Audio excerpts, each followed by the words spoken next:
Paulo a Timóteo, capítulo de número 1, para nós lermos alguns versículos da palavra do Senhor. Enquanto você procura o texto citado, quero aqui externar a minha gratidão, em primeiro lugar, a Deus, porque só Ele que faz essas coisas maravilhosas em nossa vida.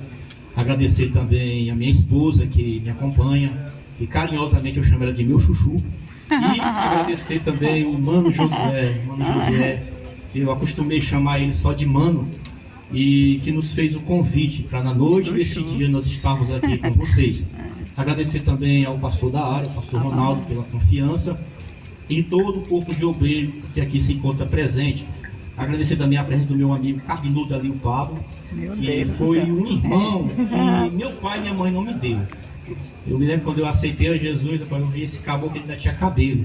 E nossa amizade já tem mais de 20 anos, para a honra e glória do Senhor Jesus. Então quer dizer que agradecer também pela vida da banda do Names, os demais vocais, vocal aniversariante, vocal da área, alguns irmãos da congregação Peniel, que nós tivemos o prazer de passar alguns dias congregando com os irmãos e servindo ao Senhor. Para nós é uma satisfação imensa estar com todo o povo de Deus nas festividades da congregação Sol da Justiça.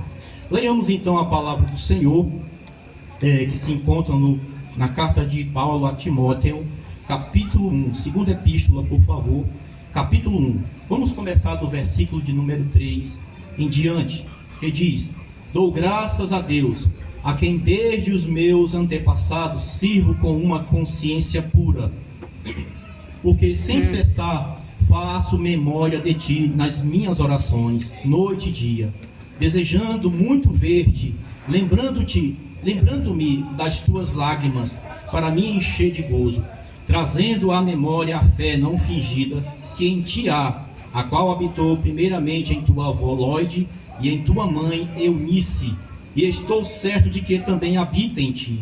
Por este motivo te lembro que desde que desperte o dom de Deus que existe em ti, pela imposição das minhas mãos. Amém. Você pode dar um glória a Deus? Como eu costumo dizer lá na congregação Getsemane, olhe para cá, foque em mim e dá um zoom. Meus queridos, nós estamos diante de um texto sagrado, o qual nos foi repassado como temática dessa festa, que se encontra no livro em que nós lemos, segunda epístola de Paulo, capítulo 1, versículo de número 6. Nós lemos alguns versículos para os irmãos entenderem o que eu vou falar nesta noite. Mas quando Paulo escreve a sua segunda epístola a Timóteo, alguns fatos históricos estavam acontecendo. Um dos primeiros fatos históricos que estava acontecendo é que Timóteo estava preso em uma masmorra.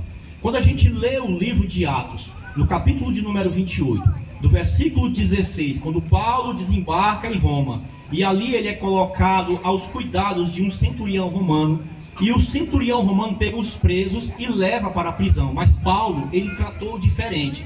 O fato é que no livro de Atos, no capítulo de número 28 e o verso 30, aquele centurião deu oportunidade para Paulo alugar uma casa por conta própria e morar, sendo que apenas um soldado ficava de guarda vigiando ele.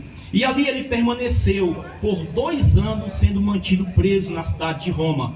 Por sua vez, Paulo é liberto. Aí, meus irmãos, ele realiza a 4ª viagem missionária. Aí você pode até dizer: mas pastor, a Bíblia não registra a 4ª viagem missionária de Paulo. A Bíblia só registra apenas 3 viagens missionárias de Paulo. Mas a história nos diz, e Flávio José ele escreve com precisão, que Paulo viajou até a Espanha pregando o Evangelho. Quando Paulo retorna para Roma, acontece um episódio muito interessante que eu quero narrar para os irmãos. Quando Paulo retorna para Roma, ele é preso. Mas por que Paulo foi preso? Paulo ele foi preso justamente porque tinha acontecido um grande incêndio na cidade de Roma. No ano de 62 a 63, por volta do dia 18 de julho deste ano, aconteceu o chamado grande incêndio de Roma. Aí algumas coisas acontecem. Públio, que era romano e também se tornou um historiador romano, ele narra que aquele incêndio ele tomou uma proporção tão grande que ele queimou quase toda a cidade de Roma. Mas o que nos chama a atenção não é o fato do incêndio. O que nos chama a atenção é que, primeiramente, quem tocou fogo em Roma? Os historiadores dizem que o próprio imperador, que era Nero naquela época, tocou fogo em Roma. Mas o que levou Nero a tocar fogo em Roma? Simplesmente porque ele queria fazer a amplitude do palácio, e ali o Senado não permitiu que ele fizesse a ampliação do palácio. Nero, por sua vez, ele sempre dizia que Roma cheirava mal as suas narinas. Ele queria reconstruir uma nova Roma, e eles zangaram pelo Senado, e também tendo a desaprovação total do seu governo, tanto pelo Senado, como também pelos os seus súditos, ele resolveu incendiar o bairro de Roma, e esse bairro se alastrou por toda Roma. Algo interessante acontece, mas pastor, mas por que o fogo se alastrou? Simplesmente porque as casas naquela época da cidade de Roma, elas eram construídas de pau, de madeira. Algumas casas tinham até 2 ou 3 andares, e o fogo ele se espalhou rapidamente, tendo prejuízo físico como também prejuízo humano. Muitas pessoas morreram naquele grande incêndio que aconteceu na cidade de Roma. E a história diz que enquanto Roma pegava fogo, Nero estava sentado na varanda da sua casa, pastor Ronaldo, tocando uma harpa. Simplesmente isso. Calmo e tranquilo. Tempos depois, a Bíblia diz que ele tirou a própria vida. Mas vamos para cá. Depois desse episódio, acontece uma grande perseguição com os cristãos. Por quê? Nero culpou os cristãos. Ele disse: olha, os cristãos são culpados e agora nós precisamos agora puni-los. E ali começou uma grande perseguição por parte dos romanos atrás dos cristãos. E dentro dessa perseguição, Paulo foi preso, outros discípulos foram presos e mortos. Mas só que Paulo ele não foi morto de imediato. Paulo ele foi levado para as masmorras. Enquanto na sua primeira prisão ele ficou numa prisão domiciliar, na segunda prisão agora ele é levado para uma masmorra. O que era a masmorra? Era uma prisão onde o lugar era fétido, as condições sanitárias eram precárias, não tinha luz, não tinha ventilação, a pessoa começava a morrer a princípio quando entrava naquela prisão. E ali quando Paulo está preso, e já sabendo ele que a sua morte se aproximava, ele resolve escrever a sua última epístola, porque a segunda epístola de Paulo a Timóteo é a última carta que ele escreve em vida, para poder alertar Timóteo de algumas coisas que estavam acontecendo e ao mesmo tempo motivar Timóteo. Aí quando a gente lê o capítulo de número 1, gostaria que você acompanhasse comigo, capítulo 1 da segunda epístola a Timóteo, ele diz algo interessante no verso 1. Paulo, apóstolo de Jesus Cristo, pela vontade de Deus, segundo a promessa da sua vida em Cristo Jesus, Timóteo, meu filho amado, graça, misericórdia, paz. Olha como Paulo trata Timóteo, meu amigo Pablo.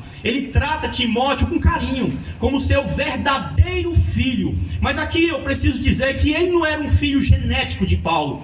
Isso porque Paulo discipulou Timóteo. A Bíblia deixa bem claro que Paulo, ele encontra este jovem Timóteo, se não estiver enganado, Atos 16, e ali ele se afeiçoou a Timóteo e começou a discipular e acompanhar a trajetória daquele jovem. Agora, para a gente ganhar tempo, quando chega no versículo de número 6, agora ele fala algo interessante, que é o que eu vou falar nesta noite. Ele diz assim, ó: por este motivo te lembro que desperte o dom de Deus que existe em ti pela imposição das minhas mãos. Agora, o que nos leva a refletir e a pensar: por que Paulo escreveu isso para Timóteo? Por que Paulo estava dizendo, incentivando Timóteo para despertar o dom de Deus que havia na vida de Timóteo? Pelo fato, irmão, primeiramente, Timóteo, ele era um jovem tímido, e existe base bíblica e referência bíblica para provar isto. Abra sua Bíblia, por favor. 1 Coríntios, capítulo de número 16. Eu vou abrir aqui no aplicativo do celular para eu poder ganhar tempo, se os irmãos me permitirem.